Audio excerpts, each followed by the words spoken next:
Lieutenant Melissa Mel Harrington stood ramrod straight on the flight line at Andrews Air Force Base, the Maryland sun beating down on her freshly pressed uniform.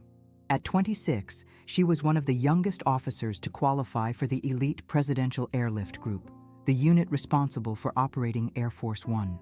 The weight of that responsibility pressed on her shoulders, but not as heavily as the stares from the senior officers gathered around the gleaming VC-25A aircraft. "Lieutenant, explain to me why I should believe you're qualified to be anywhere near the President's aircraft?" Colonel James Westfield's voice cut through the humid summer air. His weathered face, tanned from decades of flight time, showed nothing but contempt. "Sir, I graduated top of my class at the academy. My flight hours exceed requirements by 30%, and my security clearance was expedited due to my performance record." Mel's voice remained steady, professional, though her heart hammered in her chest.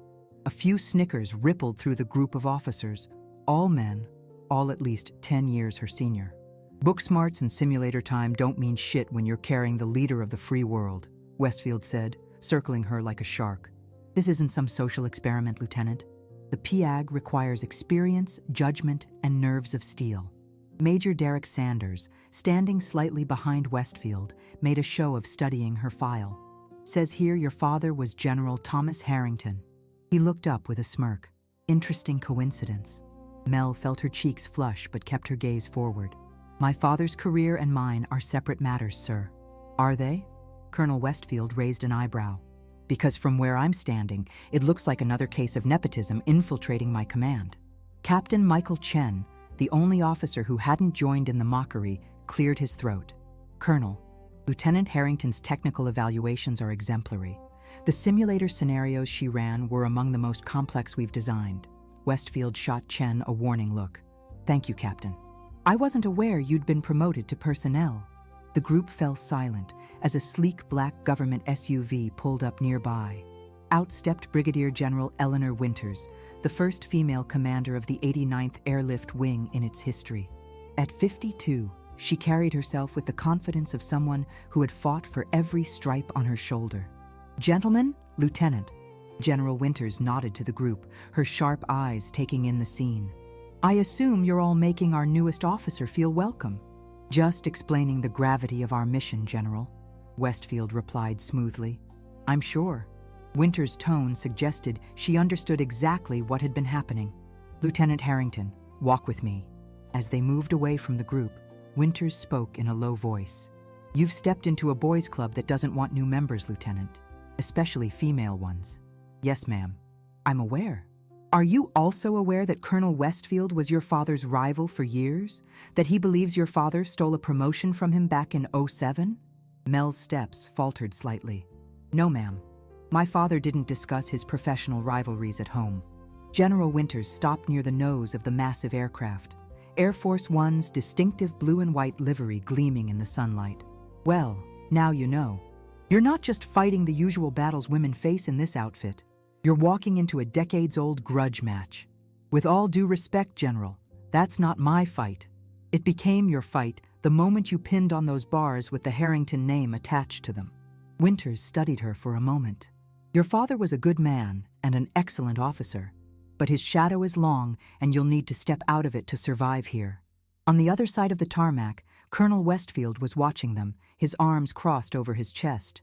"I didn't request any special treatment," Mel said quietly. "My application was standard procedure. Your application was standard. Your scores weren't." Winters handed her a tablet. "These are the mission briefings for next week. Presidential trip to Tokyo. You'll be second officer on the backup aircraft." Mel's eyes widened. "So soon? You're qualified, and contrary to what Westfield believes, I don't have the luxury of sidelining talent because of old grudges or gender biases." Winters reclaimed the tablet. "But make no mistake, Lieutenant. One slip, one mistake, and they'll use it to prove what they already believe, that you don't belong here. I won't give them that satisfaction, ma'am. See that you don't." Winters' expression softened slightly. "My advice? Keep a journal. Document everything. The good, the bad, the unfair. One day, it might matter." "A journal, ma'am?" "When I was coming up through the ranks, I documented every slight, every challenge, every victory. not out of bitterness, but clarity. Looking back through those pages helped me understand the institution I was trying to change from within. She gestured toward the officers still gathered near the aircraft. They're waiting for you to fail, or quit, or both. They'll be waiting a long time then. Winters almost smiled. Good answer. Now let's rejoin the wolves. As they walked back, Captain Chen broke away from the group to intercept them. Lieutenant, the maintenance crews need the flight deck checklist verified before 1600. He handed her a clipboard, his expression professionally neutral, but his eyes conveyed a different message, one of subtle support. Thank you, Captain. I'll handle it immediately. Colonel Westfield called out, Chen, stop coddling the lieutenant. If she can't find her way around a simple pre-flight, she has no business in this unit. Chen's jaw tightened, but he said nothing. Mel took the clipboard, nodding her thanks to Chen before addressing Westfield directly. Colonel, I assure you I'm fully capable of completing my duties. If there's anything else you need from me, I'll be on the flight deck. As she turned to leave, she caught Major Sanders whispering to Westfield, both men watching her with undisguised disdain. $10 says she's crying in the bathroom within a week, Sanders muttered. 20 says Daddy makes a call to the Pentagon before then, Westfield replied. Mel pretended not to hear, climbing the stairs to the massive aircraft with measured steps. Only when she reached the flight deck, blissfully empty of other personnel, did she allow herself a moment of doubt. On the gleaming control panel before her, she saw her reflection. Uniform perfect, posture straight, eyes determined. But beyond that reflection lay a gauntlet of challenges few could understand. She thought of her father, who had risen to become one of the most respected generals in the Air Force, and of General Winters, who had broken barriers Mel was only beginning to understand. She pulled out a small, leather-bound notebook from her pocket, a graduation gift from her late mother, and wrote the date at the top of the first blank page. First day at Andrews, she wrote. They're waiting for me to fail. I don't intend to give them the satisfaction. It was the first entry in what would become a detailed chronicle of her journey, one that would, years later, shock the very people who had stood on that tarmac mocking her potential. But that was for the future. Today, she had checklists to complete and doubters to prove wrong, one meticulous task at a time. 3 months into her assignment at Andrews, Mel had established a routine. She arrived an hour before her shift, meticulously reviewed all flight plans and weather patterns, and stayed late to study the complex protocols of presidential travel. The other officers had stopped openly mocking her, at least to her face, but the cold shoulders and whispered comments persisted. Captain Chen remained a silent ally, occasionally leaving technical manuals or helpful notes where she would find them. But even his subdued support drew suspicious glances from Colonel Westfield and his inner circle. On a brisk October morning, Mel reported to the briefing room for the pre-mission planning of a presidential trip to Berlin. The room fell silent as she entered, a dozen sets of eyes turning to her with expressions ranging from indifference to barely concealed hostility. Nice of you to join us, Lieutenant, Colonel Westfield said, though she was 5 minutes early. We were just discussing the security protocols for the Ramstein layover. Yes, sir. I reviewed the preliminary plans last night. Major Sanders smirked. Did you now? Then perhaps you'd like to explain the discrepancy in the fuel calculations I found in your report? Mel's stomach tightened. She had triple-checked those calculations. Sir, I'm not aware of any discrepancies.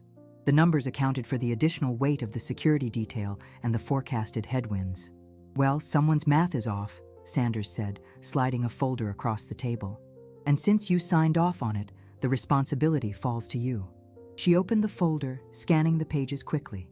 The numbers had been changed, subtle alterations that would indeed make the calculations incorrect. Her throat went dry as she realized what had happened, but accusing a superior officer without proof would be career suicide. I'll recalculate immediately, sir. Thank you for catching this. Her voice remained steady, despite the rage building inside her. Colonel Westfield leaned back in his chair. This isn't a community college homework assignment, Lieutenant. These mistakes cost taxpayer dollars and potentially risk lives. Perhaps your talents would be better suited elsewhere. Before Mel could respond, General Winters entered the room, and everyone stood at attention. As you were, Winters said, taking her seat at the head of the table. Where are we on the Berlin preparations? Just addressing some concerning errors in Lieutenant Harrington's fuel calculations, ma'am, Westfield replied smoothly. General Winters extended her hand. Let me see. As the folder passed to her, Mel caught a sympathetic glance from Captain Chen. The knot in her stomach tightened further. Winters reviewed the documents, her expression unreadable. Then she looked up, her gaze sweeping the room before landing on Sanders. Major, when did you receive Lieutenant Harrington's initial calculations? Yesterday afternoon, General. And when did you discover these discrepancies? This morning, during my final review. Winters nodded slowly. Interesting. Because according to the digital log, these files were accessed and modified at 2:37 a.m. from a terminal in this building. She closed the folder. I don't recall authorizing middle-of-the-night revisions to completed reports. The room fell silent. Sanders shifted uncomfortably in his seat. I want a full security audit of who accessed these files and what changes were made, Winters continued. In the meantime, we'll use the original calculations, which I personally reviewed yesterday and found to be accurate. Colonel Westfield's jaw tightened. General, with all due respect, save it, James, Winters cut him off. We have a mission to plan, and I won't waste time on whatever game is being played here. The briefing continued, but the atmosphere had changed. Mel kept her eyes on her notes, acutely aware of the burning gazes from Sanders and Westfield.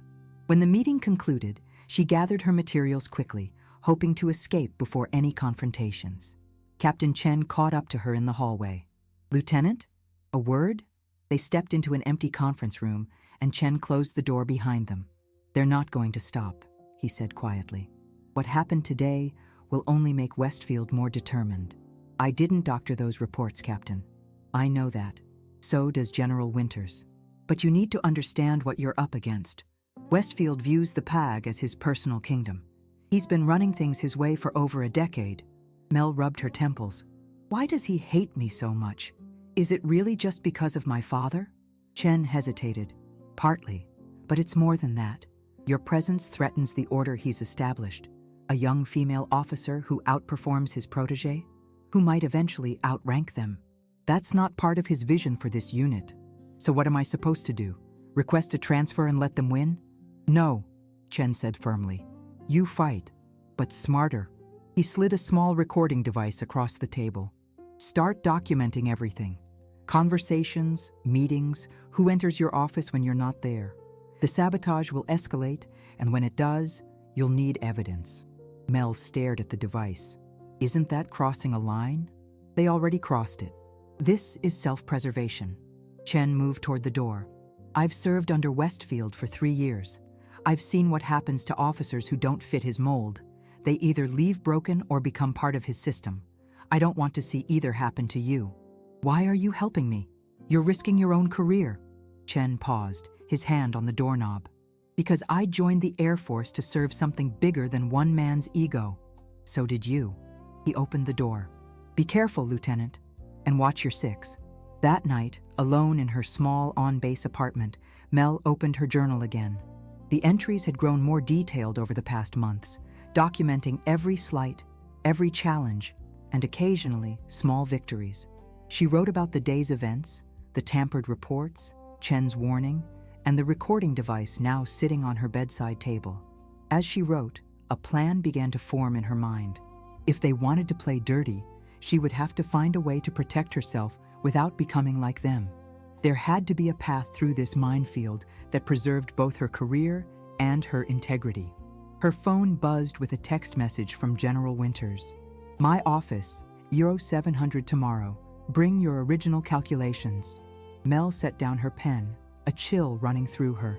Was Winters having second thoughts about defending her? Had Westfield somehow convinced the general that she was the problem? The next morning, she arrived at Winters' office precisely at 700, a folder of printouts under her arm and dark circles under her eyes from a night of minimal sleep. Come in, Lieutenant, Winters called, motioning her to close the door. On the general's desk sat a stack of personnel files, including, Mel noted with alarm, her own. I've been reviewing the officer roster for the upcoming NATO summit, Winters said without preamble. You're being assigned as first officer on the primary aircraft. Mel blinked in surprise. First officer? On Air Force One itself? Is that a problem, Lieutenant? No, ma'am, I'm just surprised. That position typically goes to more senior officers. Typically, yes. But I make my assignments based on capability, not seniority. Winters leaned forward. Westfield will fight this. He'll claim you're not ready, that it's too much responsibility too soon. Is he wrong, ma'am? Winters raised an eyebrow. Do you think he's right? No, General. I know I'm qualified, but this will make things worse between us. Almost certainly, Winters agreed. But I need my best people on this mission, and right now, that includes you. She pushed a different folder across the desk. This is the incident report on the file tampering. Cybersecurity traced the changes to Major Sanders' access credentials. Mel took the folder but didn't open it. What happens to him? That depends. Do you want to file a formal complaint? The question hung in the air between them. A formal complaint would create an official record, but it would also escalate the conflict dramatically. Westfield would close ranks around Sanders, and the battle lines would be permanently drawn. What would you do, General? In my position? Winters considered this. I'd remember that every action has consequences, both for the individual and the institution. Sometimes the most powerful move is patience. Mel nodded slowly, understanding the subtext. Then I don't want to file a complaint at this time, but I would like this incident documented in case of future issues. A prudent choice. Winters took back the folder. The NATO summit is in 3 weeks. Between now and then, expect increased scrutiny of everything you do. They'll be looking for any excuse to have you removed from the flight roster. I understand, ma'am. As Mel turned to leave, Winters added, Lieutenant, I meant what I said about documenting everything. Those journals you're keeping? One day, they might tell a story much bigger than office politics at Andrews. Mel paused at the door. How did you know about my journals? Winters smiled faintly. Because I kept them too. Still do. She gestured to a locked drawer in her desk. 30 years of observations about this institution we serve, its strengths, its failures, and the people who shaped it, for better or worse. As Mel left the office, she felt the weight of the assignment ahead. Not just the NATO summit itself, but navigating the treacherous waters of Westfield's opposition. The conflict was escalating, moving from subtle undermining to open warfare. And somehow, she knew this was only the beginning. The day of the NATO summit departure dawned clear and cold. Mel arrived at Andrews 3 hours early, determined to leave nothing to chance. As expected, Colonel Westfield had fought the assignment bitterly, going so far as to appeal directly to the wing commander, but General Winters had held firm. Now, as Mel completed her pre-flight checks in the cockpit of Air Force One, she could feel the pressure of knowing that any mistake would be magnified tenfold. Lieutenant? The voice behind her belonged to Captain Robert Hayes, the mission commander and most senior pilot on the flight. I need a word. Mel turned, keeping her expression neutral. Hayes was one of Westfield's closest allies, a fact that made his presence as her superior on this flight particularly concerning. Yes, sir. Hayes closed the cockpit door. Let me be clear about something before we take off with the President of the United States on board. I don't care what strings were pulled to get you this assignment. On my aircraft, you follow my orders precisely, without question or hesitation. Is that understood? Perfectly, sir. Though I should clarify that no strings were pulled. I was assigned based on my qualification records. Hayes's eyes narrowed. Your arrogance is noted, Lieutenant. Just remember, one slip, one moment of indecision, and I'll have you grounded before we touch down in Brussels. I don't intend to slip, sir. The captain leaned closer. They never do. But pressure has a way of revealing true character, and I'm very curious to see yours when things get tight. The thinly veiled threat hung in the air as he left the cockpit. Mel took a deep breath, forcing her hands to remain steady as she returned to her checks. This was the pattern now. Veiled threats, impossible standards, constant scrutiny. In the 3 weeks since her assignment to the NATO flight, she had endured everything from accidentally deleted briefings to finding her flight suit soaked with coffee. Captain Chen had been mysteriously reassigned to a temporary duty in California, removing her one reliable ally from Andrews. The message was clear. She was on her own. The flight to Brussels was textbook perfect, despite Hayes creating unnecessary tests throughout, asking her to recalculate approach vectors on the fly, questioning her fuel management decisions in front of the entire crew, and once deliberately giving her an incorrect heading to see if she would catch it. She had passed each challenge flawlessly, which only seemed to increase his determination to find her breaking point. It was during the return flight from the summit, somewhere over the Atlantic, that disaster nearly struck. Mel was at the controls when the aircraft suddenly shuddered, warning lights flashing across the instrument panel. "Pressure anomaly in hydraulic system 3, she announced calmly, already running through the emergency protocol in her head. Hayes, who had been reviewing flight plans, immediately took over. "I have control. Run the checklist." As Mel began the emergency procedures, the cabin door opened and Colonel Westfield himself stepped in, a highly unusual presence mid-flight. He had been part of the president's security detail for the summit, but should have been in the cabin with the other passengers. "Status?" he demanded. "Hydraulic issue," Hayes replied, his voice tight. "We're handling it." Westfield moved behind Mel, watching her work through the checklist with critical eyes. "Faster, Lieutenant. This is real world now, not a simulator." The pressure of Westfield's presence added to the tension in the cockpit, but Mel kept her focus, methodically addressing each item while monitoring the warning indicators. When she reached for the hydraulic bypass switch, Westfield suddenly said, "Not that one." She hesitated for a fraction of a second, her hand hovering over the switch she knew was correct according to protocol.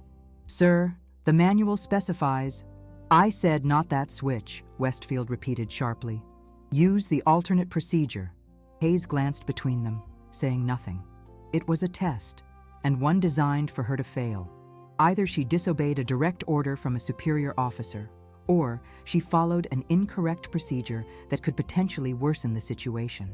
In that moment, something crystallized in Mel's mind. This wasn't about competence anymore. It was about power and control, and she was done playing their game. "With respect, Colonel, the standard procedure is to engage this bypass before attempting the alternate method. Doing otherwise risks cascading failure in systems 1 and 2. She flipped the switch, her movement deliberate and confident. The warning lights stabilized, then one by one began to go out as the backup system engaged successfully. Westfield's face darkened with anger. "You just disobeyed a direct order, Lieutenant." "I followed standard emergency protocols, sir, as I am required to do by Air Force regulations." She continued working through the checklist, her voice steady. "Flight safety supersedes conflicting instructions, even from commanding officers. That's in the manual as well." The cockpit fell silent, except for the routine communications with air traffic control. Westfield stared at her with cold fury before turning to Hayes. "I want a full report on this incident when we land, including Lieutenant Harrington's insubordination." After he left, Hayes kept his eyes on the controls. "That was either very brave or very stupid, Lieutenant." "It was necessary, sir. The alternate procedure would have been dangerous in this specific situation." "I know." Hayes's admission surprised her. "I would have overruled him if you hadn't." "Then why didn't you say something?" Hayes glanced at her, his expression unreadable. "Because Westfield wanted to see if you would break under pressure. So did I." When they landed at Andrews, Mel was immediately summoned to Colonel Westfield's office. General Winters was already there, her face grim as Mel reported in. "Lieutenant Harrington, Colonel Westfield has filed formal charges against you for insubordination during an in-flight emergency. This is a serious accusation that could result in your removal from flight status pending investigation."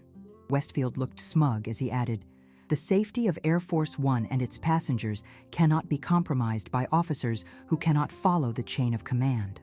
"May I respond to the accusation, General?" Mel asked, standing perfectly at attention. "You may." Mel reached into her flight bag and removed a small digital recorder, the one Chen had given her weeks ago. "I believe this will clarify the situation, ma'am." She placed it on the desk and pressed play. The recording captured the entire incident clearly. The warnings, the checklist procedure, Westfield's incorrect order, and her professional response, citing regulations. But the recording didn't stop there. It continued to a conversation after Westfield had left the cockpit. "Hayes, that was either very brave or very stupid, Lieutenant." "Mel, it was necessary, sir. The alternate procedure would have been dangerous in this specific situation." "Hayes, I know I would have overruled him if you hadn't." Mel, then why didn't you say something? Hayes, because Westfield wanted to see if you would break under pressure. So did I. He told me before the flight to create situations to test your breaking point. This wasn't a real emergency, Lieutenant. We simulated the hydraulic failure to see how you'd respond under pressure. Mel, you simulated an emergency? On Air Force One? With the president on board? Hayes, the president was never in danger, but Westfield needed documentation of your failure to remove you permanently. The recording ended, and the room fell silent. Westfield's face had drained of color, while General Winters looked thunderous. You recorded a classified flight operation? Westfield finally sputtered, grasping at his only possible counterattack. No, sir. I recorded an attempt to sabotage my career through dangerous and unauthorized tests that violated multiple Air Force safety protocols and potentially endangered everyone on board, including the president. Mel's voice remained calm. As Captain Hayes helpfully admitted, General Winters stood up slowly. Colonel Westfield, you are relieved of duty pending investigation. Report to the wing commander immediately. Her tone left no room for argument. After Westfield stormed out, Winters turned to Mel. Do you understand what you've done, Lieutenant? The recording is damning, but going against Westfield this openly will make you a target for his entire network of allies. I understand, General, but I can't do my job if I'm constantly looking over my shoulder for the next trap. Winters nodded slowly. No, you can't. She sighed heavily. There will be an official investigation. It won't be pleasant. Every aspect of your performance will be scrutinized, and Westfield's allies will fight back dirty. I expected nothing less, ma'am. Your father faced similar challenges, you know, though perhaps not quite so dramatic. Winters almost smiled. He would be proud, not just of your skill, but your courage. As Mel left the office, she felt a strange mix of vindication and dread. She had won this battle, but the war was far from over.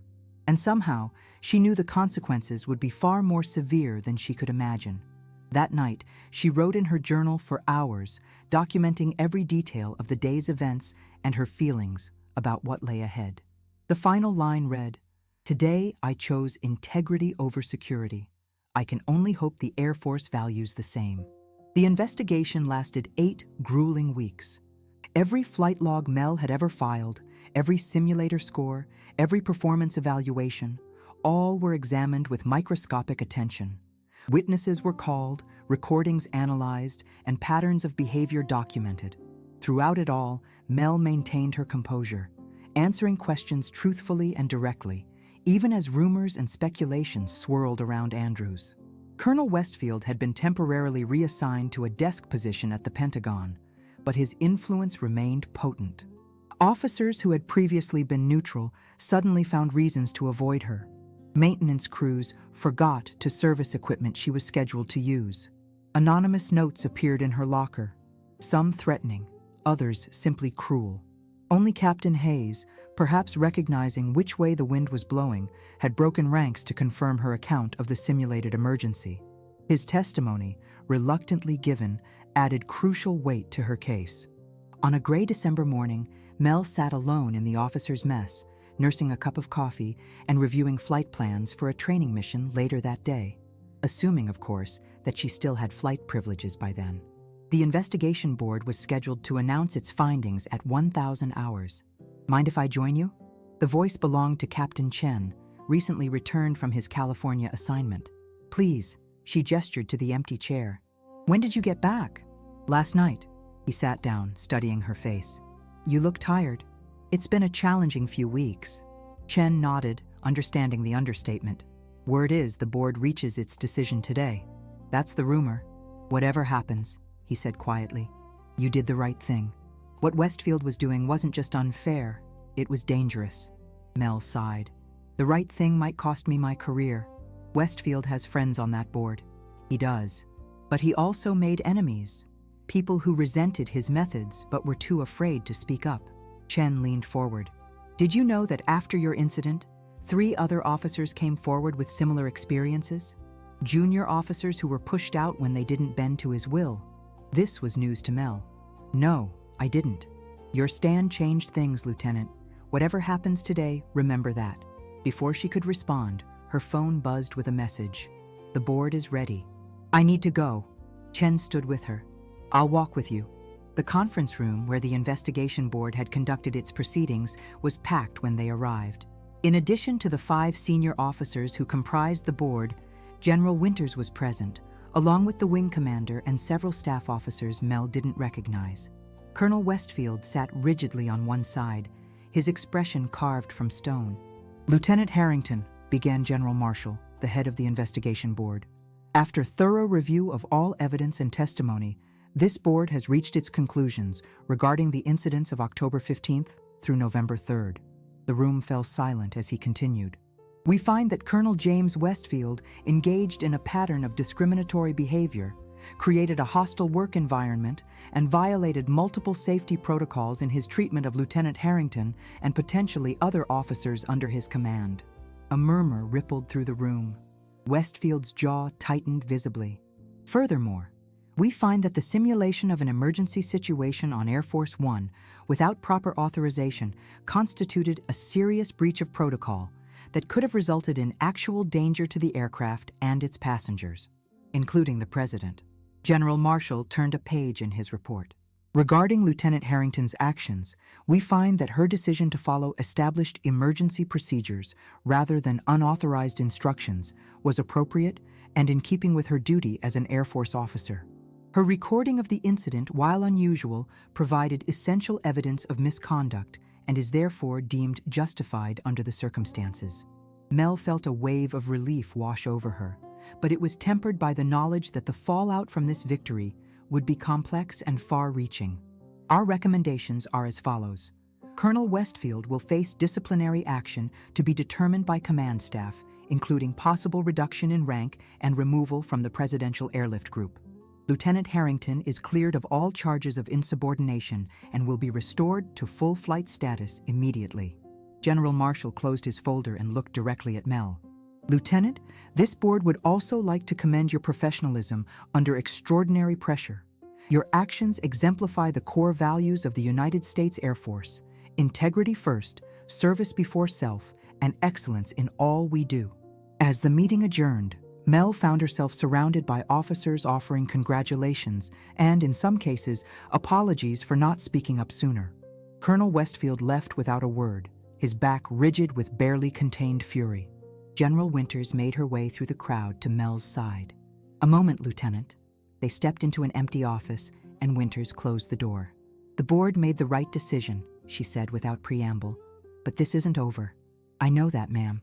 Westfield will be reassigned, possibly forced into early retirement if the disciplinary board is particularly harsh.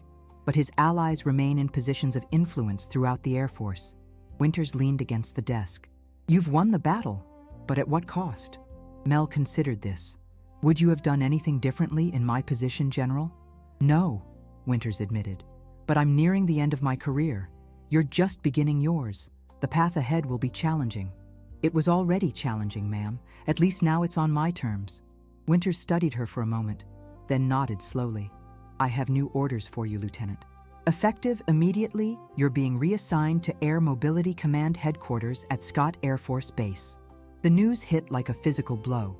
Despite the investigation's findings, she was still being removed from Andrews and the Presidential Airlift Group. "Is this punishment, General?" "No, Mel. It's protection." Winters used her first name for the first time. "You need time away from Andrews, away from Westfield's shadow.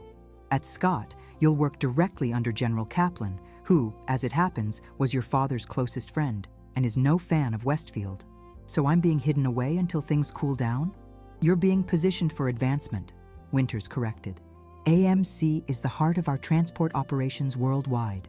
The experience you'll gain there is invaluable, and in a few years, when you return with more rank and authority, those who stood against you will find you much harder to dismiss." Mel absorbed this, recognizing the strategy behind it. "And my role at Scott? Special Projects Officer for the AMC Commander. It's a fast-track position, Lieutenant. Make the most of it." Winters moved toward the door, then paused. "Keep writing in those journals. This chapter of your story is just beginning." Later that evening, Mel stood on the flight line at Andrews one last time, watching the sunset paint the massive hangars in shades of gold and crimson. Captain Chen joined her silently, hands in his pockets against the December chill. "So, Scott AFB," he said after a while. "General Kaplan is a good officer. Demanding, but fair. You know him? I worked under him before Andrews. He values competence over politics." Chen glanced at her. "This is a good move, Mel. A strategic retreat that sets you up for a stronger return." "That's what General Winters said." Mel sighed, her breath visible in the cold air. "I just hate feeling like I'm running away." "You're not running. You're regrouping. There's a difference." Chen nodded toward Air Force One, gleaming in the distance. "You'll be back. And when you are, it'll be on different terms." As they turned to leave, Mel took one last look at the aircraft that had been the center of this storm. She thought about everything that had happened since that first day on the tarmac. The challenges, the sabotage, the small victories, and finally, the vindication that came at such a high price. If you believe in standing up for what's right even when it costs you, then remember this moment. The journey of integrity is rarely easy, but it's always worth the fight. Support those who dare to speak truth to power by sharing their stories and standing with them when they need allies most. "You know," she said to Chen as they walked away, "when I was a little girl watching my father put on his uniform, I thought the hardest part of military service would be the technical challenges, the flying, the protocols, the missions.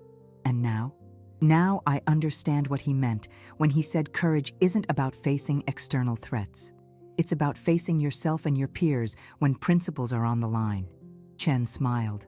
"That's a lesson worth learning, Lieutenant. Even at the price you paid." As they reached the parking lot, they shook hands formally, two officers acknowledging a bond forged in difficult circumstances. "Safe travels, Mel," Chen said. "And good hunting at Scott. You too, Mike. Watch your six around here." She climbed into her car, the leather-bound journal sitting on the passenger seat, catching the last rays of sunset. Inside it were the detailed chronicles of her time at Andrews. Every challenge, every slight, every small victory. What had begun as a simple record of events had evolved into something more profound, a testimony to resilience and the cost of integrity in an imperfect institution. Little did she know then how important those words would become, or how many others would eventually read them. Scott Air Force Base in Illinois proved to be exactly what General Winters had promised, a place to regroup, learn, and grow away from the toxic environment of Andrews. As Special Projects Officer for the Air Mobility Command Commander, General Michael Kaplan, Mel found herself challenged in entirely new ways. "Lieutenant Harrington, I need your assessment of these deployment patterns by tomorrow morning," Kaplan said, dropping a stack of files on her desk one busy Thursday. "The logistics aren't adding up, and I need fresh eyes." Mel had been at Scott for 6 months, and Kaplan's demands had been relentless, but fair. He pushed her to think beyond flight operations into the broader strategic picture of global air mobility. "Yes, sir. Any specific concerns I should focus on?" "If I knew that, I wouldn't need your analysis, would I?" Kaplan replied with the gruff directness that characterized their interactions. But then he paused, his expression softening slightly. "Eleanor Winters tells me you have an unusual talent for seeing patterns others miss. Show me if she's right." Mel worked through the night, poring over deployment schedules, aircraft utilization rates, and crew rotation patterns. By morning, she had identified not just inefficiencies, but a fundamental flaw in how resources were being allocated across theaters of operation. When she presented her findings, Kaplan listened in silence, his weathered face giving away nothing. When she finished, he simply nodded. "Implement it," he said. "Draft the directive and have it on my desk by end of day." "Sir, this would mean restructuring operations across 3 continents." "I'm aware, Lieutenant. Are you not confident in your analysis?" "I'm confident in the analysis, sir. Just surprised by the authority." Kaplan almost smiled. "Get used to it. Your ideas are solid. Now make them happen."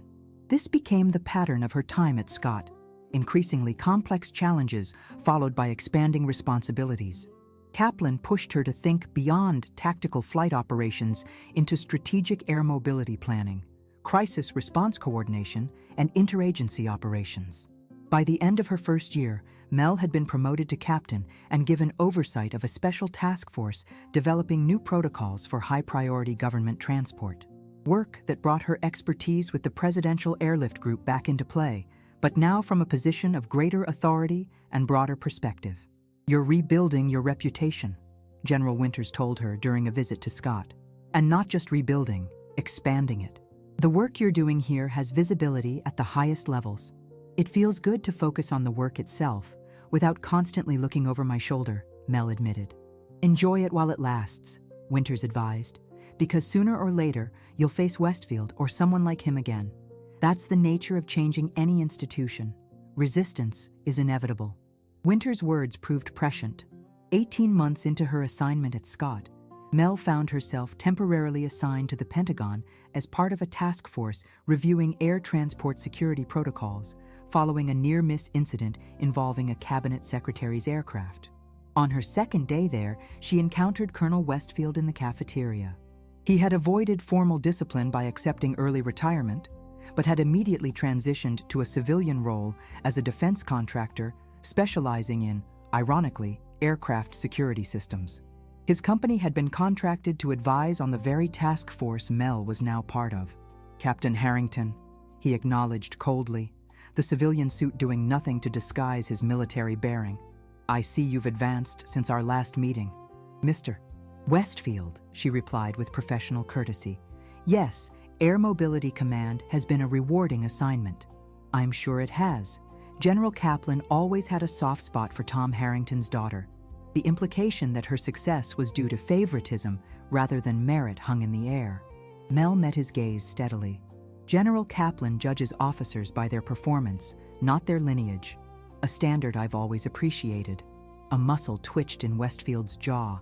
"We're both on the security protocol review. I look forward to your unique perspective." As he walked away, Mel felt the old tension return.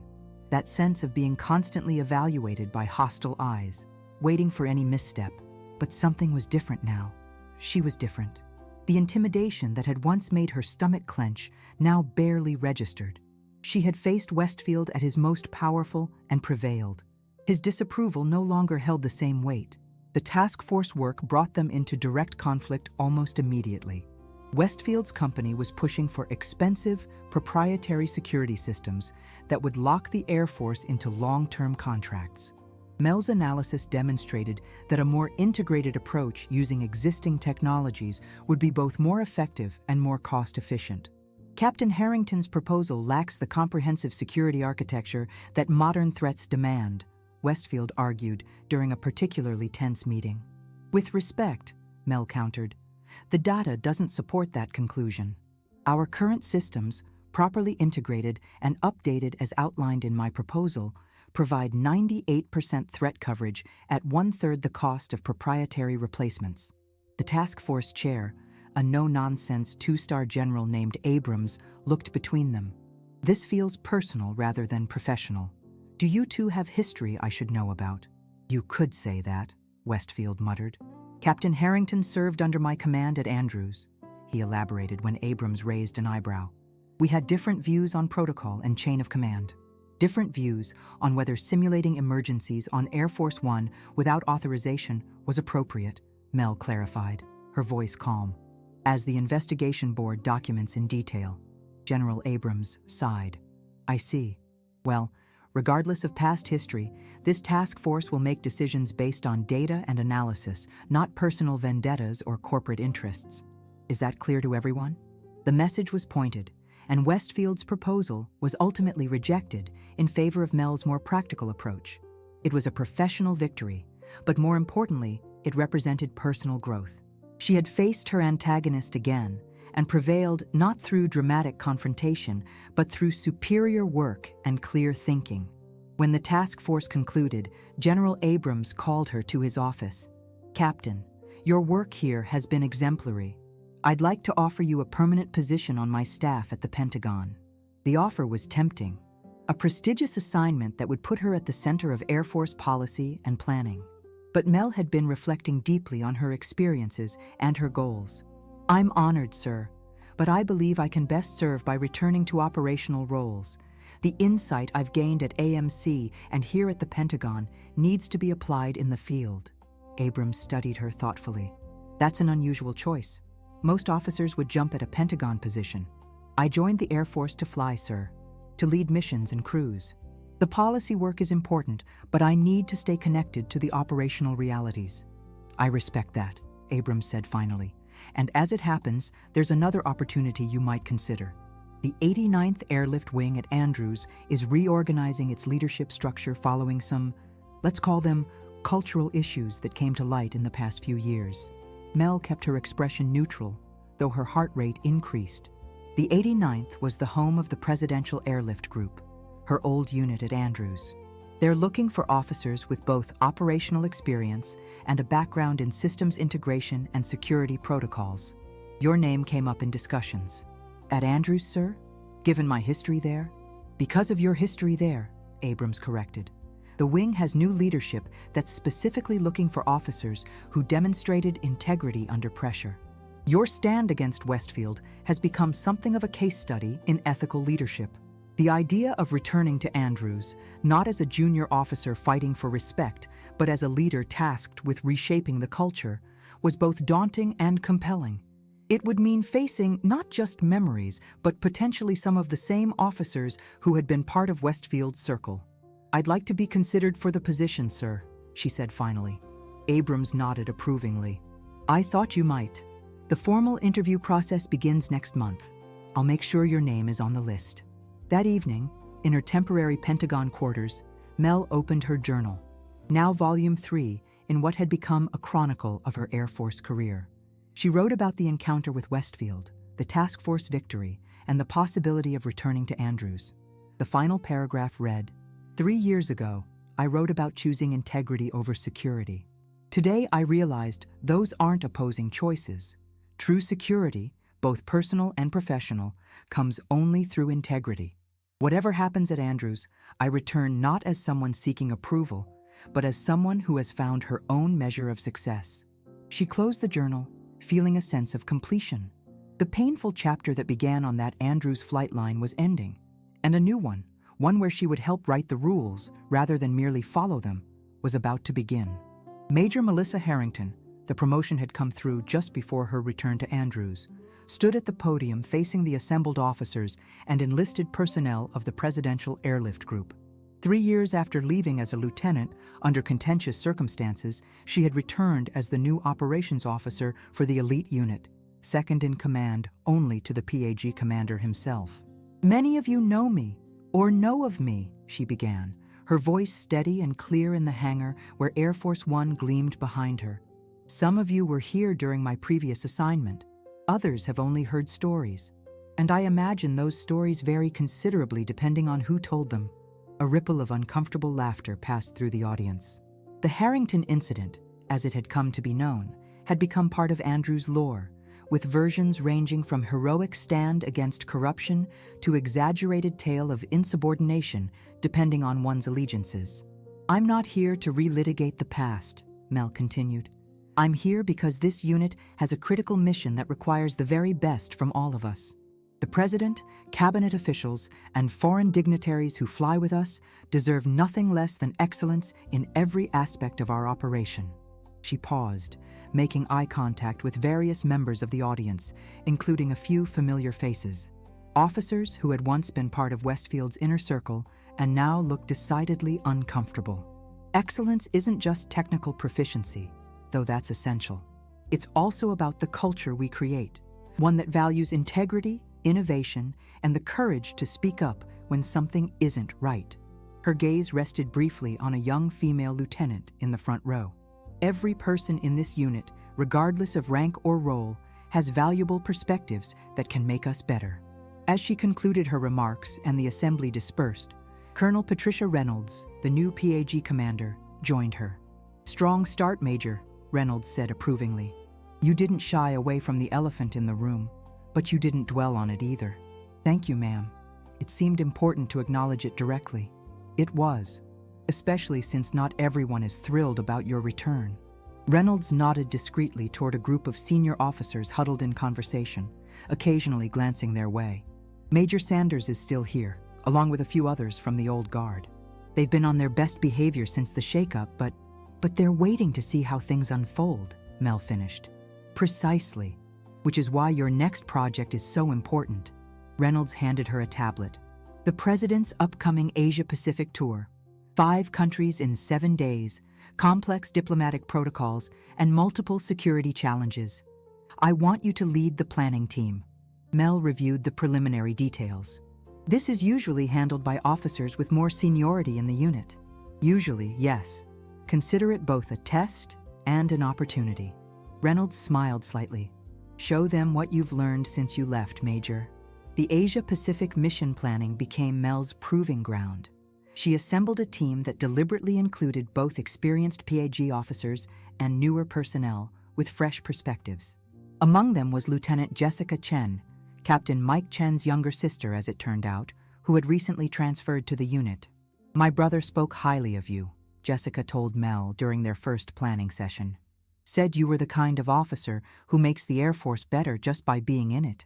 Your brother was a good friend when I needed one, Mel replied. How is he? Flying C-17s out of Travis, loving every minute of it. Jessica hesitated. He also said to tell you that your stand against Westfield gave others courage to speak up, that things are changing because of what you did. The comment touched Mel deeply, though she maintained her professional demeanor. The change comes from many people making small, brave choices, Lieutenant. Remember that as you build your own career. The planning process was intensive, requiring coordination across multiple agencies, foreign governments, and military commands. Mel drew on everything she had learned at Scott and the Pentagon, implementing integrated security protocols, streamlined logistics, and contingency plans that anticipated potential disruptions.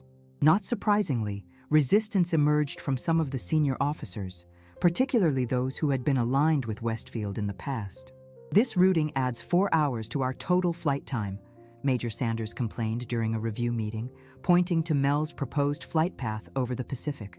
The traditional approach has worked for decades. The traditional approach overflies areas with increasing geopolitical tension, Mel countered. The 4 additional hours provide a significant security buffer at minimal cost. And these crew rotation schedules, Sanders continued, ignoring her explanation, completely disrupt our established patterns. They also ensure that crews are properly rested and positioned for optimal performance during critical phases of the mission, Mel replied. Safety and security take precedence over convenience, Major. The tension in these meetings was palpable, but Mel found herself handling it with a confidence that would have been unimaginable during her first tour at Andrews. The perspective gained through her assignments at Scott and the Pentagon had broadened her understanding of Air Force operations beyond flight decks and protocol manuals. More importantly, she had learned to navigate the complex interplay of institutional politics and personal agendas without compromising her principles or effectiveness. Where once she might have reacted defensively to challenges, she now responded with data, clear reasoning, and quiet authority. Colonel Reynolds observed these interactions carefully, offering support when needed, but generally allowing Mel to establish her own leadership style with the unit. You're handling Sanders and his cohort well, Reynolds noted after a particularly tense planning session. Firm but not antagonistic. They're testing boundaries, Mel replied. Seeing if I'll overreact or back down. I don't intend to do either. Good, because they're also watching for competence. Show them that your plans work, that your leadership delivers results, and many will come around, regardless of past allegiances. The Asia-Pacific mission launched on a crisp autumn morning, with President Williams boarding Air Force One amid the usual ceremonial fanfare. As operations officer, Mel would fly on the primary aircraft, overseeing the complex mission from the air. The first leg to Tokyo proceeded flawlessly, despite challenging weather conditions that required last-minute routing adjustments. Mel's contingency planning proved its worth immediately, as the crew executed the pre-planned alternatives without disruption to the schedule. In the officers' quarters during the Tokyo layover, she encountered Major Sanders at the coffee station. Smooth operation so far, Major Harrington, he acknowledged grudgingly. Your routing adjustment for the weather front was efficient. Thank you, Major. The meteorology team provided excellent forecasting data. Sanders hesitated, then said what clearly had been on his mind. Look, I know we have history. Westfield was my mentor, and I believed in his leadership style. I still think the investigation was politically motivated. Mel waited, letting him continue without interruption. But I've watched you since you came back. You know your stuff, and you put the mission first. He stirred his coffee unnecessarily. I'm not saying we'll be friends, but I can work with you professionally. It wasn't an apology, but it was an acknowledgement, a small step toward the cultural change the unit needed. That's all I ask, Major. The mission deserves our best, regardless of personal history. As the tour progressed through Japan, South Korea, the Philippines, Australia, and finally Indonesia, the Presidential Airlift Group performed with exceptional precision.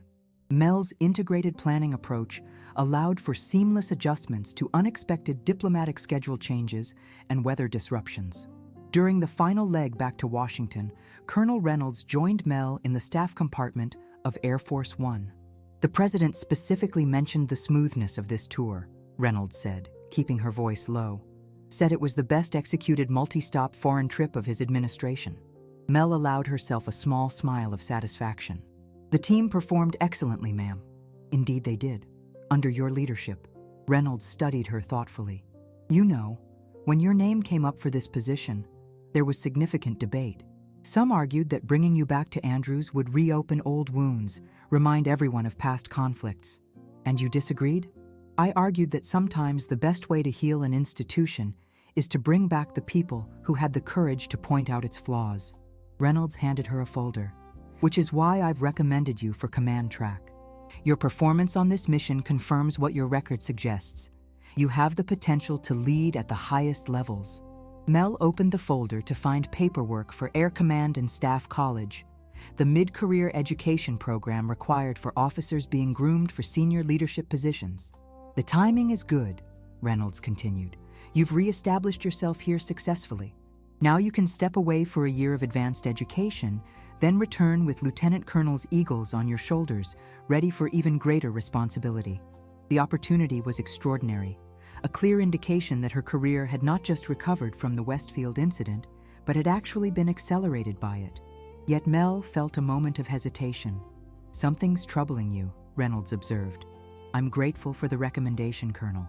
But I've been thinking about my experiences here, both the difficult past and this more successful present, and how they reflect broader institutional patterns. Go on. The challenges I faced weren't unique to me or to Andrews. They reflect systemic issues that affect officers, particularly women and minorities, throughout the service. Mel chose her words carefully.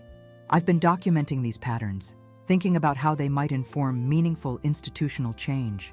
Reynolds' expression became thoughtful. You're talking about more than your personal journals now. Yes, ma'am.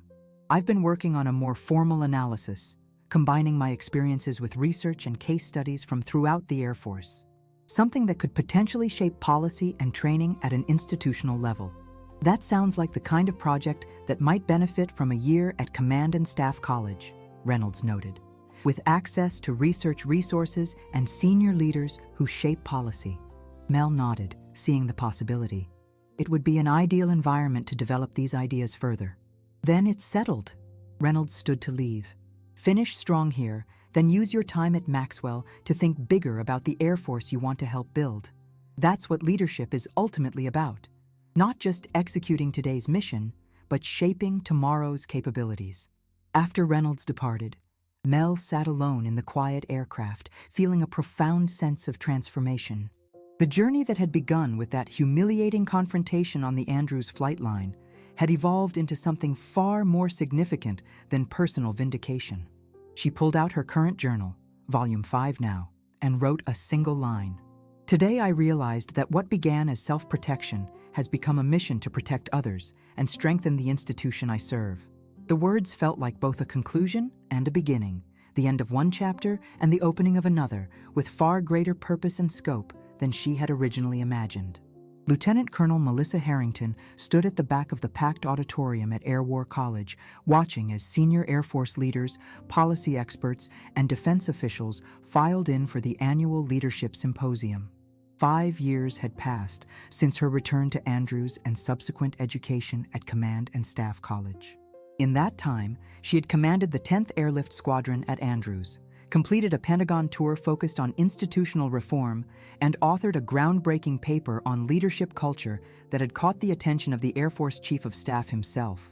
Now, at 40, she had been invited to present the culmination of that work, a comprehensive analysis of institutional culture and its impact on mission effectiveness, to the most influential leaders in the service.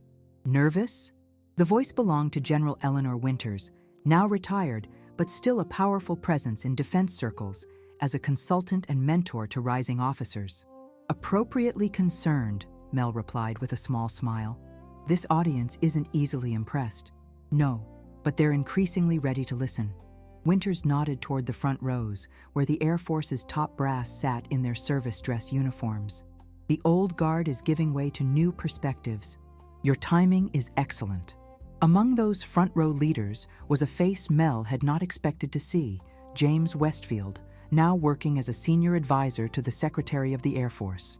Though no longer in uniform, his influence had only grown in certain circles of the defense establishment. Westfield is here, Mel noted quietly. Of course he is. Your work directly challenges the leadership culture he represents. Winters squeezed her shoulder briefly. Remember what I told you years ago? Document everything, because one day it might tell a story much bigger than office politics at Andrews. I remember. Well, today's that day. Those journals of yours have evolved into something that could reshape the institution. The symposium moderator approached the podium. Ladies and gentlemen, please welcome our keynote speaker, Lieutenant Colonel Melissa Harrington, whose work on institutional culture and leadership effectiveness has generated significant discussion throughout the Defense Department. As Mel took her place at the podium, she surveyed the room filled with the power brokers of the Air Force, the men and women whose decisions shaped policy, promotions, and priorities for the entire service. Among them were both allies who believed in her vision and skeptics who saw her proposals as unnecessary disruption to tradition. Thank you for that introduction, she began. I stand before you today not just as an individual officer, but as someone who has had the privilege of documenting a period of significant transition in our Air Force. For the next 45 minutes, Mel presented her analysis, a data-driven examination of how leadership culture directly impacted mission effectiveness, retention of talent, and ultimately, national security. She drew connections between outdated leadership practices and measurable operational deficiencies, presenting case studies that demonstrated how innovation and diversity of thought had repeatedly solved problems that traditional approaches could not. The evidence is clear, she concluded. Our most effective units are those where integrity is valued over conformity, where diverse perspectives are genuinely incorporated into decision-making, and where leaders are evaluated not just on mission completion, but on how they develop the next generation of officers. Throughout her presentation, she had been acutely aware of Westfield in the front row, his expression shifting from dismissive to increasingly tense as she systematically dismantled the leadership philosophy he embodied. Some will argue that these proposed changes undermine discipline or tradition, she acknowledged, meeting Westfield's gaze directly. But the data tells a different story. Units with the cultural attributes I've described show higher discipline, greater cohesion, and stronger adherence to core values than those operating under outdated command models. As she opened the floor for questions, the first hand raised belonged to Westfield himself. The moderator nodded to him, and a microphone was passed his way. Colonel Harrington, he began, emphasizing her rank with subtle condescension. Your presentation makes sweeping claims about institutional culture based largely on anecdotal evidence and cherry-picked case studies. How do you respond to critics who see this as merely repackaging personal grievances as policy recommendations? The question was a direct attack on her credibility, an attempt to frame her work as subjective and emotionally driven rather than the result of rigorous analysis. It was exactly the challenge she had anticipated. Thank you for that question, Mr. Westfield, she replied, her voice steady. The methodology section of my full report, which has been provided to all attendees, details the quantitative analysis that forms the foundation of these findings. This includes operational effectiveness metrics across 217 units over a 10-year period, correlation analysis between leadership approaches and mission success rates, and comprehensive retention data broken down by demographic factors. She paused, allowing this to sink in. The personal experiences that informed my interest in this topic are acknowledged in the report's introduction, as transparent research requires. But the conclusions are driven by data, not anecdote. Westfield pressed further. Even accepting your methodology, don't these proposed changes risk undermining the chain of command and the discipline that has been the backbone of military effectiveness for centuries? On the contrary, Mel countered.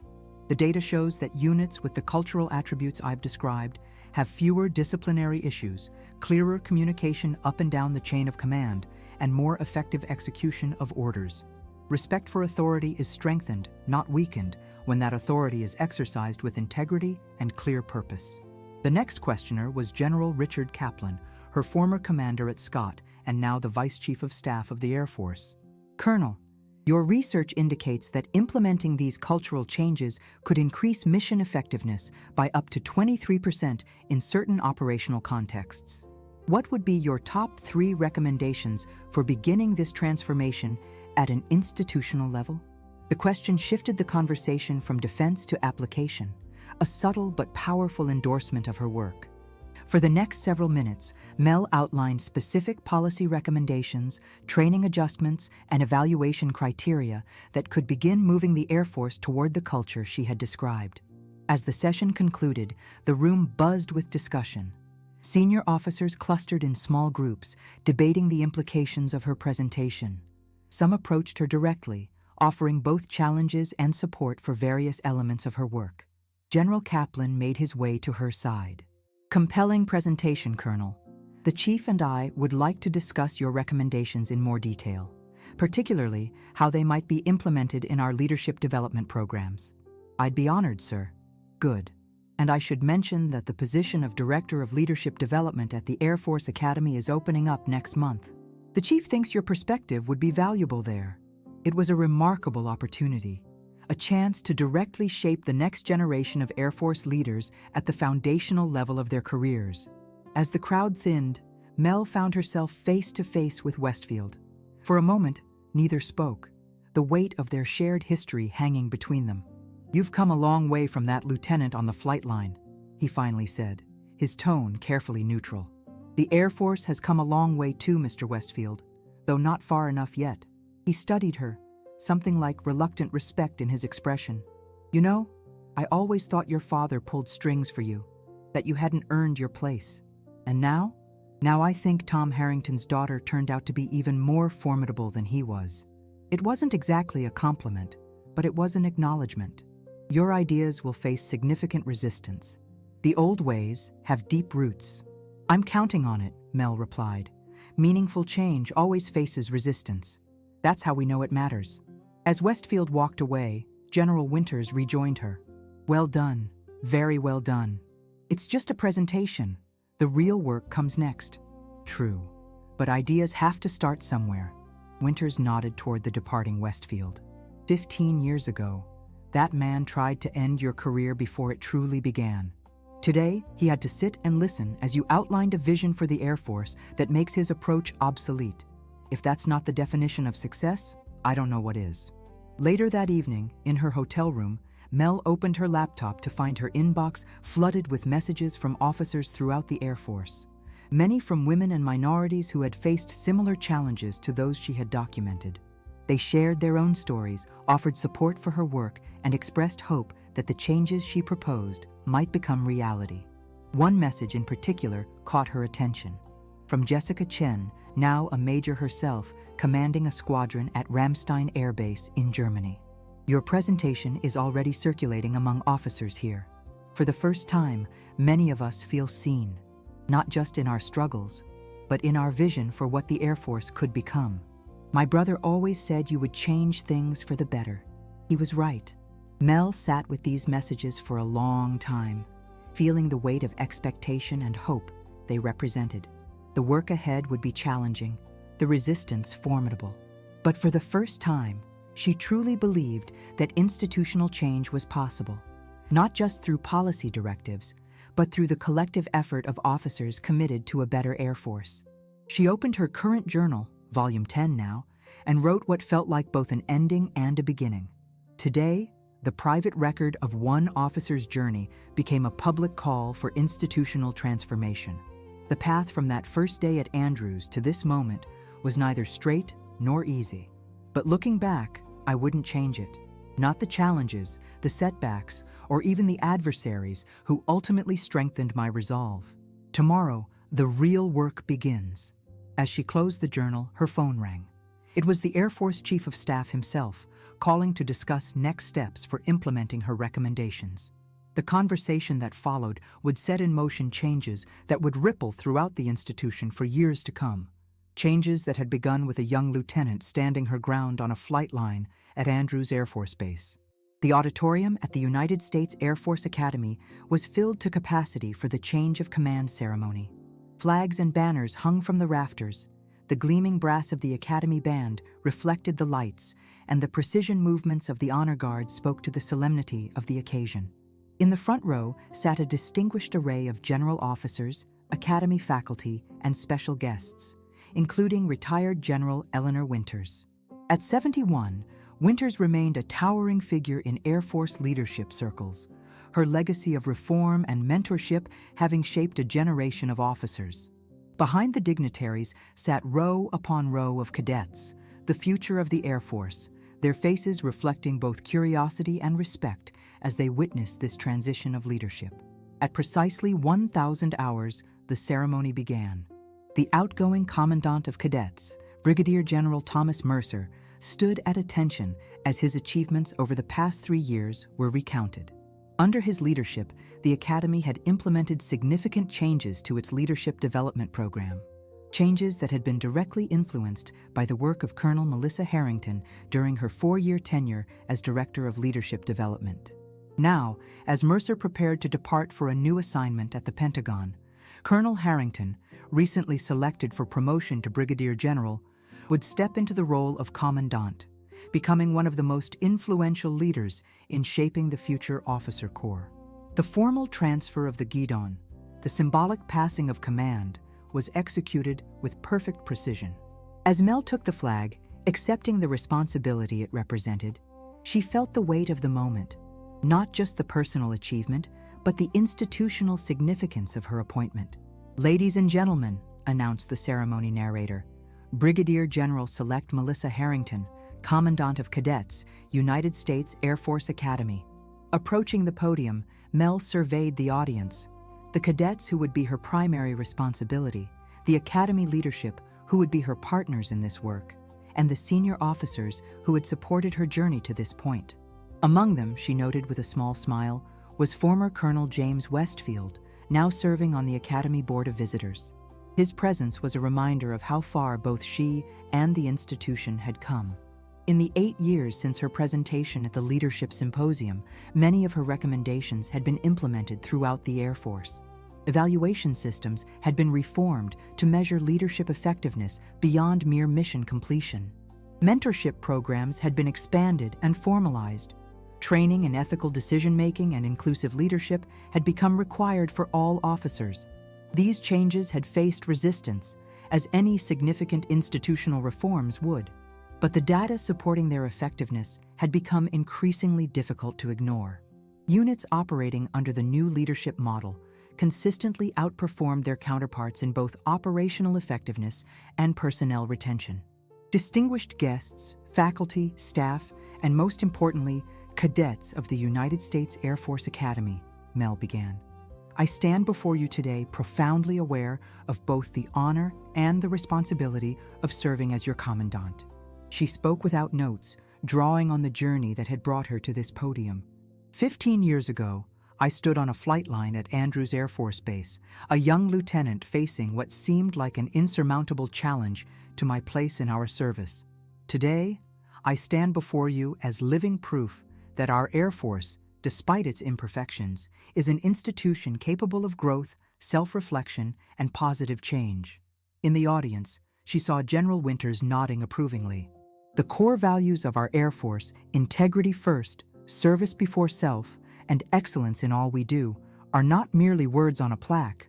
They are principles that must be lived daily, tested in difficult moments, and championed even when doing so comes at personal cost. Mel shifted her gaze to the cadets, the men and women who would one day lead missions, commands, and perhaps the Air Force itself. As your commandant, my primary mission is to help you develop into officers who embody these values, not just in word, but in action. Officers who understand that true leadership is not about authority or rank, but about character, courage, and commitment to something greater than ourselves. She spoke of the changing nature of warfare, the evolving threats to national security, and the critical importance of developing leaders who could think critically, adapt quickly, and make ethical decisions under pressure. The challenges you will face in your careers may look different from those I encountered, but the fundamental questions will remain the same. Will you have the courage to stand for what's right, even when it's difficult? Will you have the wisdom to listen to diverse perspectives, even when they challenge your assumptions?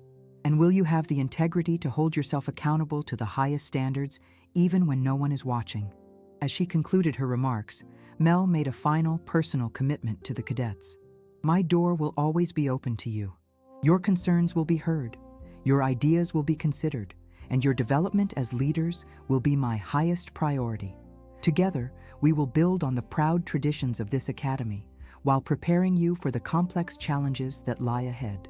The ceremony concluded with the Academy Band playing the Air Force song, the cadets standing at attention, their voices raised in unity. As Mel left the stage, General Winters was the first to greet her. "Commandant Harrington," Winters said with a proud smile, "has a nice ring to it. Thank you for being here, General. It means a great deal. I wouldn't have missed it."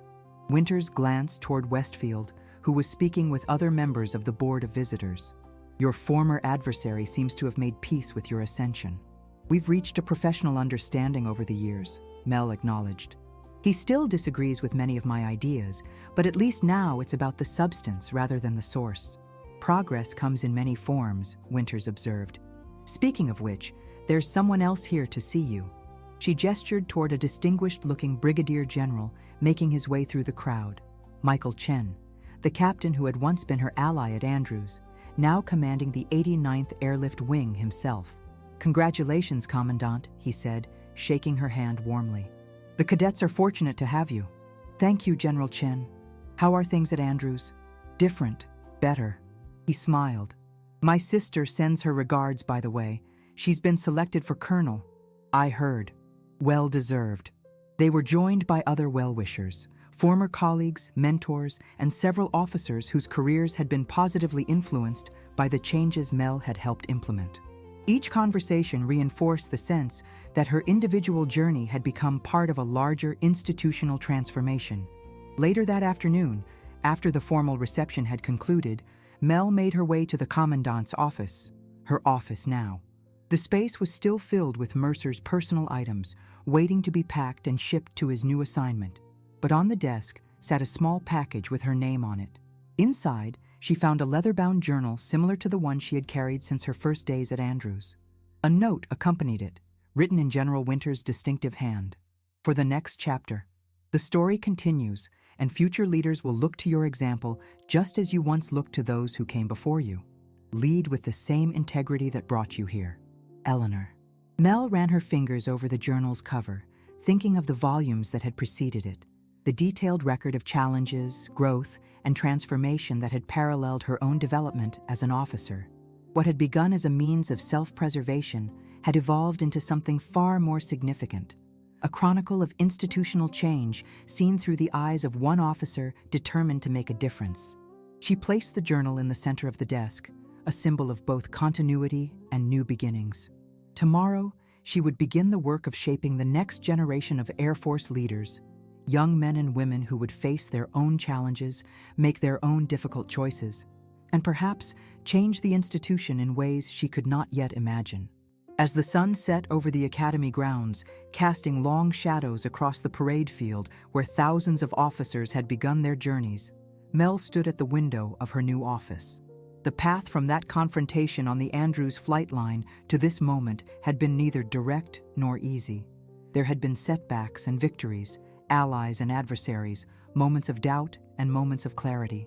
But standing here now, as commandant of the very institution that shaped Air Force officers from their earliest days of service, she understood that her journey had always been leading to this: the opportunity to ensure that the next generation would find a better, more inclusive, more effective Air Force than the one she had entered as a young lieutenant.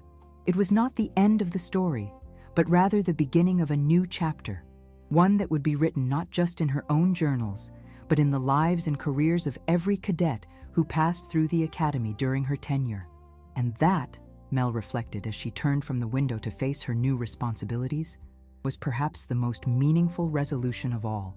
10 years later, the elegant ballroom of the Willard Intercontinental Hotel in Washington, D.C., sparkled with the dress uniforms and evening attire of the Air Force's senior leadership gathered for the annual Distinguished Service Awards. At a corner table, slightly removed from the main crowd, sat Lieutenant General Melissa Harrington, now 55 and serving as the Air Force Deputy Chief of Staff for Personnel. After her successful 4-year tenure as Commandant of Cadets at the Air Force Academy, Mel had gone on to command an Air Mobility Wing before moving to the Pentagon, where she now oversaw personnel policy for the entire Air Force. Her promotion to Lieutenant General had come earlier that year, making her one of the highest-ranking women in Air Force history. "Mind if I join you, General?" The voice belonged to Major General Jessica Chen, now commanding the Air Force Personnel Center at Randolph Air Force Base. "Please do," Mel gestured to the empty chair. "Taking a break from the socializing?" "Something like that." Chen settled into the seat, glancing at the crowded dance floor where officers and their spouses moved to the music of the Air Force Band. "These events always remind me how far we've come, and how far we still have to go." Mel followed her gaze to where several female general officers, unimaginable in such numbers 20 years earlier, were engaged in animated conversation with their male counterparts. "Progress isn't linear, but it is persistent." "Speaking of progress," Chen said, nodding toward the entrance, "your special guest has arrived." Mel turned to see a young woman in civilian attire being escorted to the event by an Air Force major. Even from across the room, the family resemblance was unmistakable. The same determined set of the jaw, the same observant eyes that Mel saw in her own mirror. "Excuse me, Jessica. I need to greet my daughter." 23-year-old Elaine Harrington had just completed her master's degree in international relations at Georgetown University and was considering her next steps, possibly including military service, though she had been careful to forge her own path rather than simply following in her mother's footsteps. "Mom," Elaine embraced her warmly. "Congratulations on the award." "Thank you for coming, sweetheart. I know how busy you are with your thesis defense next week. I wouldn't miss it."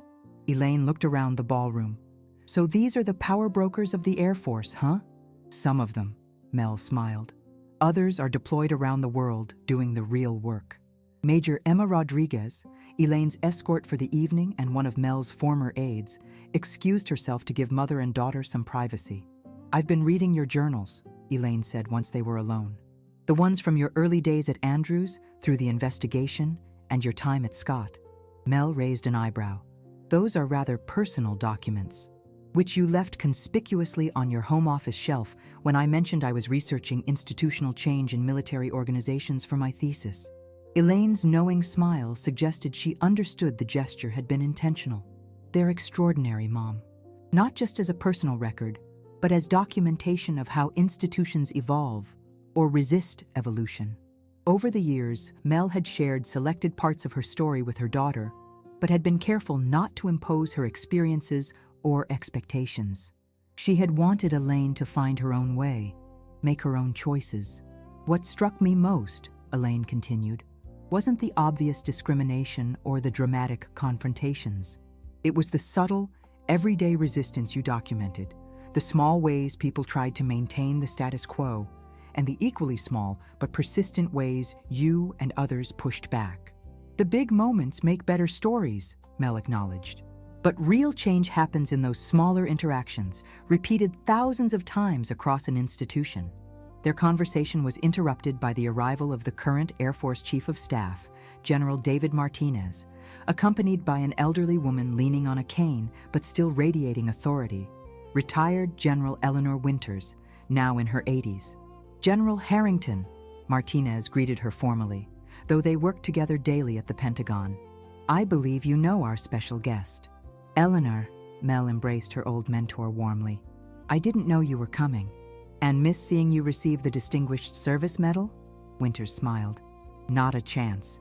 Introductions were made all around, and Elaine found herself in conversation with the legendary General Winters, whose own pioneering career had paved the way for her mother's generation. Your mother tells me you're considering military service, Winters said, studying the young woman with interest. I'm exploring my options, Elaine replied. But I have concerns about working within institutions rather than changing them from the outside. A valid consideration, Winters nodded.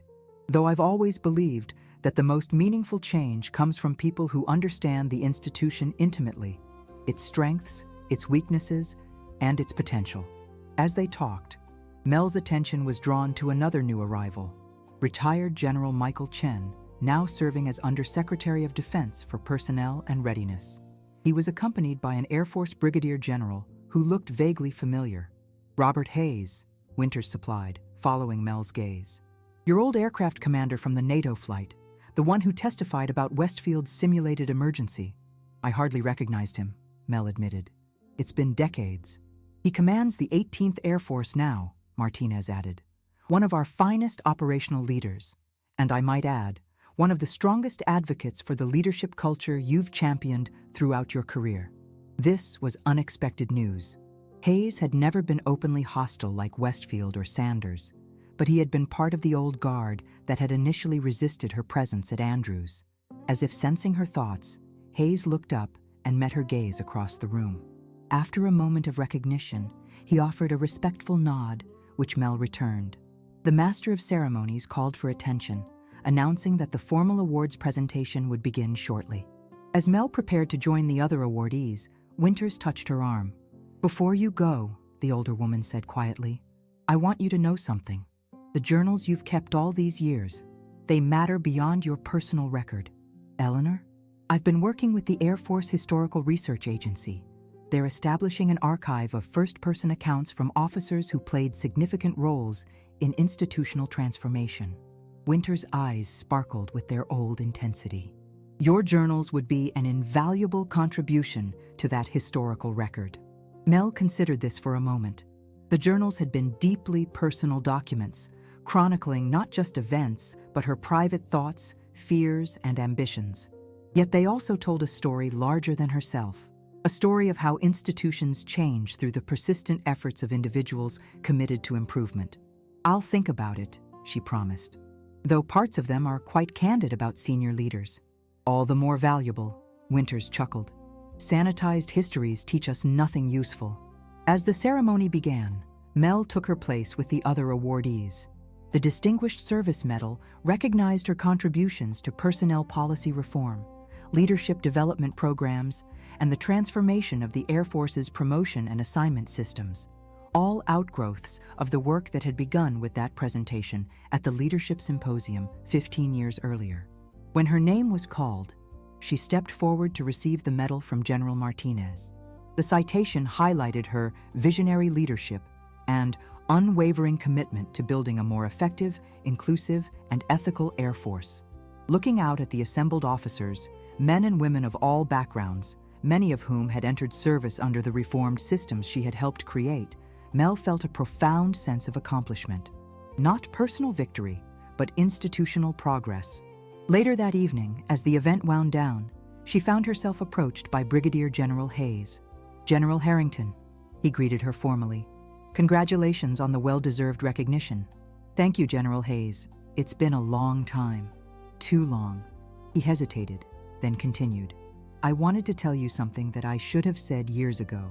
Your stand against Westfield, it changed things for many of us, not just yourself. How so? It forced me to re-examine my own leadership style, my own assumptions about what made an effective officer. Hayes looked somewhat uncomfortable with the admission. I realized I had been perpetuating a culture that valued conformity over competence, loyalty to individuals over commitment to the mission. That's a difficult realization, Mel acknowledged.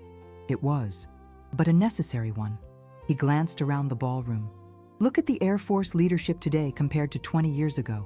The diversity of background, perspective, and thought is remarkable, and the operational results speak for themselves. As they parted ways, Mel rejoined her daughter and General Winters, who were deep in conversation about Elaine's thesis research.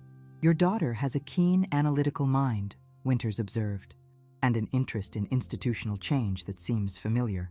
"She comes by it honestly," Mel smiled, "though she's still deciding whether the military is the right path for her contributions.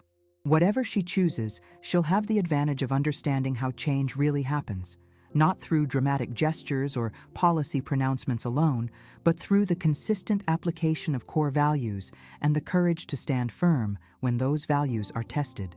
As the evening concluded, Mel, Elaine, and Winters shared a quiet moment away from the crowd. 3 generations of women, one who had broken barriers as a pioneer, one who had transformed systems from within, and one now considering how she might contribute to the ongoing work of building more just and effective institutions. "The work is never finished," Winters said, as if reading Mel's thoughts. "Each generation faces new challenges, new resistance to necessary change, but each also stands on the shoulders of those who came before." Elaine looked between the 2 older women. "Reading Mom's journals, I was struck by how much your mentorship meant to her career, General Winters." "Eleanor," the retired general corrected gently, "and the mentorship went both ways. Your mother's courage gave meaning to my own career in ways I hadn't anticipated." Later that night, in the quiet of her Georgetown townhouse, Mel removed her uniform and medals, carefully hanging them in the closet.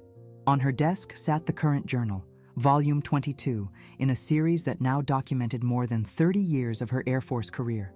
She opened it to a blank page and began to write, reflecting on the evening's events, the conversations with Hayes and Winters, and the possibility that her private records might one day become part of the Air Force's institutional memory. The final paragraph read, "30 years ago, I stood on a flight line at Andrews, facing mockery and doubt.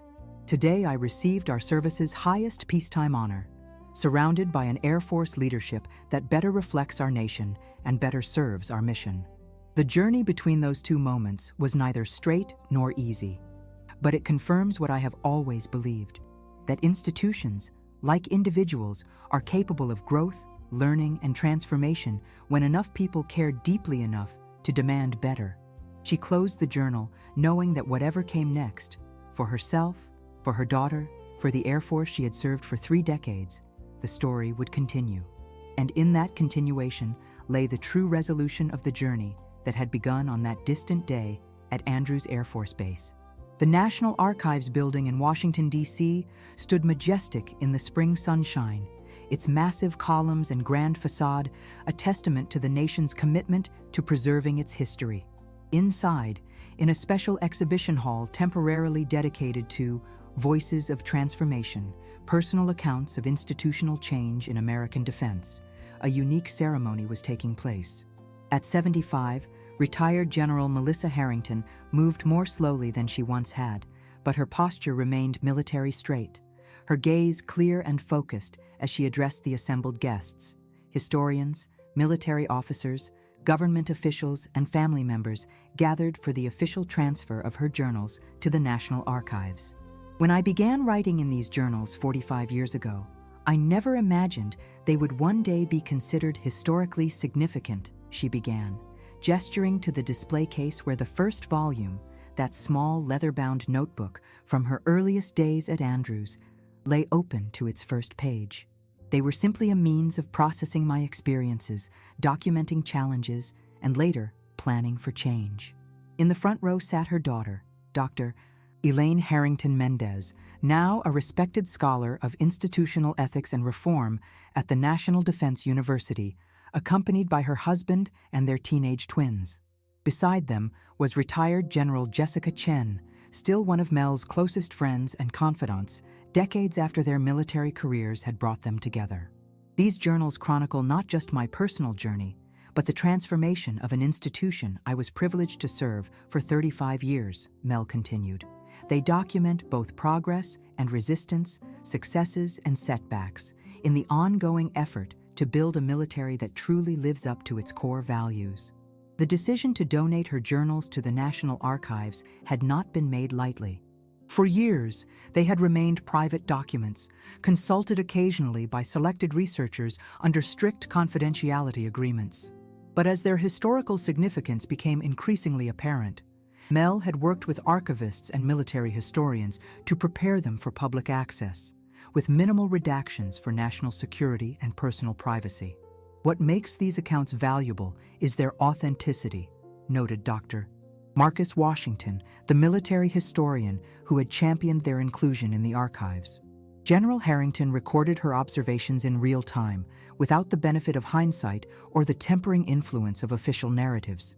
They provide an unfiltered view of how institutional change actually happens, through the daily choices and persistent efforts of individuals at all levels. The exhibition surrounding the ceremony featured not just Mel's journals, but artifacts from throughout her career: her lieutenant's bars, the recording device that had captured Westfield's unauthorized test on Air Force One, photos from her time as Academy Commandant, and the Distinguished Service Medal she had received a decade ago. More significantly, it included testimonials from dozens of officers whose careers and leadership approaches had been influenced by the reforms she had helped implement.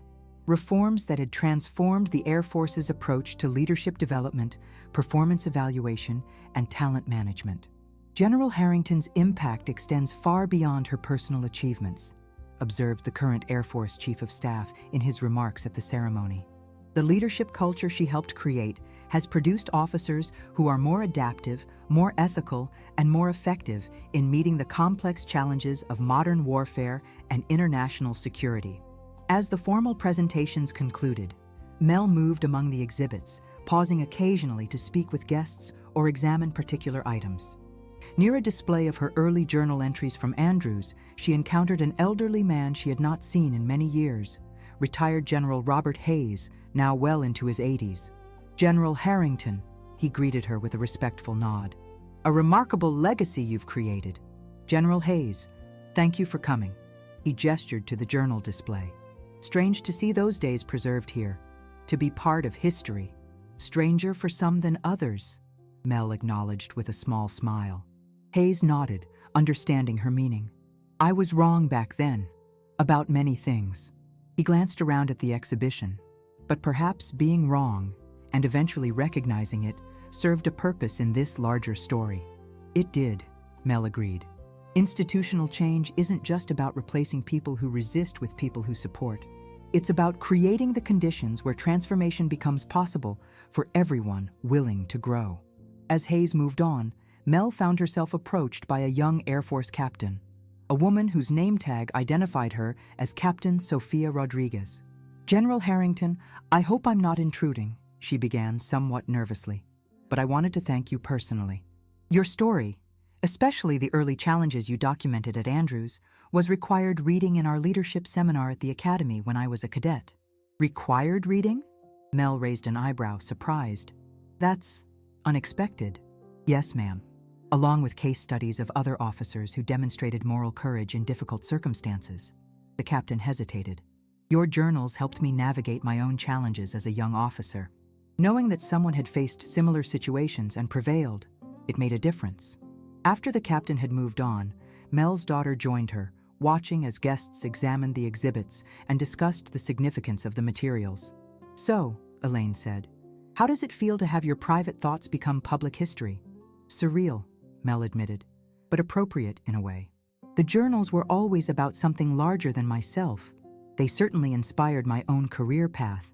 Elaine, who had indeed chosen a different route than military service, had become an influential voice in defense ethics and institutional reform through her academic work. "Though I should warn you, the twins have been reading excerpts from the early volumes. They have questions about Great-Grandma Winters and that Westfield guy." Mel laughed. "I suppose that's how history works. Personal stories become family lore, then public narrative, and eventually lessons for future generations." As the event wound down, Mel found a quiet moment alone with the display of her first journal. The page it was open to showed that initial entry from her first day at Andrews. "They're waiting for me to fail. I don't intend to give them the satisfaction." How simple it had seemed then. A matter of personal determination against immediate obstacles. She could not have known how that initial stand would expand into a career-long commitment to institutional change, or how the detailed record she kept would eventually become part of the nation's official memory. A voice from behind interrupted her thoughts. "Just like you to be found with your nose in a book." Mel turned to see Eleanor Winters, now 95 and confined to a wheelchair, but still sharp-eyed and formidable. Eleanor's aide had wheeled her into the exhibition hall for a private viewing before the public opening the next day. "Eleanor, I didn't know if you'd be well enough to come. Wild horses couldn't have kept me away." Winters gestured for her aide to bring her closer to the display. "So our journals finally made it to the archives." "Our journals?" "Of course. Mine were accessioned last year, all 63 volumes. Winters smiled at Mel's surprise. "Did you think you were the only one documenting this journey? I told you decades ago that I kept records too." The thought that their parallel journals, mentor and protege, both chronicling the same institutional transformation from their different vantage points, would now be preserved together seemed fitting. A complete record of how change happened, seen through the eyes of those who had lived it. As they moved through the exhibition together, Winters pointed to a photo of Mel from her time as Air Force Academy Commandant, surrounded by cadets. That's the true legacy. Not the medals or the promotions, but the lives touched, the leaders shaped, the institution improved for those who follow. Mel nodded, thinking of Captain Rodriguez and countless others whose paths had intersected with the changes she had helped create. The work continues through them, as it should. Winters reached for Mel's hand. "We never finish the work. We just do our part and pass it forward." Later that evening, after the ceremony and reception had concluded, Mel returned to her home in Alexandria, the same Georgetown townhouse she had purchased decades earlier, now filled with memories and mementos from a life of service. On her desk in the study sat a simple leather-bound journal, nearly identical to the one now preserved in the National Archives. She opened it and wrote the date at the top of a fresh page. Though officially retired for 15 years, she had maintained the habit of journaling, recording her observations on the continued evolution of the institution she had served and the nation they protected. Today's entry reflected on the ceremony, the exhibition, and the strange experience of seeing her private records transformed into public history. But it concluded with thoughts not of the past, but of the future. Today marked the official preservation of one chapter in our institutional story. But the narrative continues through new voices, new challenges, new opportunities for growth. In Captain Rodriguez, I glimpsed the same determination I once felt standing on that flight line at Andrews.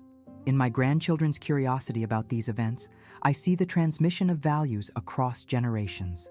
And in the ongoing work of the Air Force itself, more capable, more inclusive, more true to its core values than when I joined, I see the fruits of countless individual choices to stand for what's right, even when difficult. The journals now belong to history, but the story they tell belongs to all who continue the work of building institutions worthy of those they serve. She closed the journal, knowing that while her own role in that story was drawing to its natural conclusion, the larger narrative would continue. Through her daughter, her grandchildren, Captain Rodriguez, and countless others whose names she would never know, but whose commitment to integrity and moral courage would shape the institutions of the future. Thank you for staying with this story until the end. If you found inspiration in Melissa Harrington's journey from being mocked on the flight line to returning as a respected leader who transformed an institution, consider sharing this narrative with others who might benefit from its message of perseverance and principled leadership. Your support makes it possible to continue creating stories that explore important themes of integrity, institutional change, and moral courage.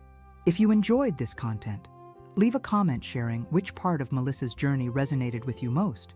Subscribe to the channel for more stories that examine leadership challenges and personal growth through compelling narratives. Like this video to help others discover it. Share your own experiences with institutional change or standing up for what's right. What other settings or scenarios would you like to see explored in future stories? Military, corporate, educational, or other institutional settings all present unique challenges for those seeking to lead with integrity. Your suggestions help shape future content that addresses the leadership dilemmas most relevant to your interests.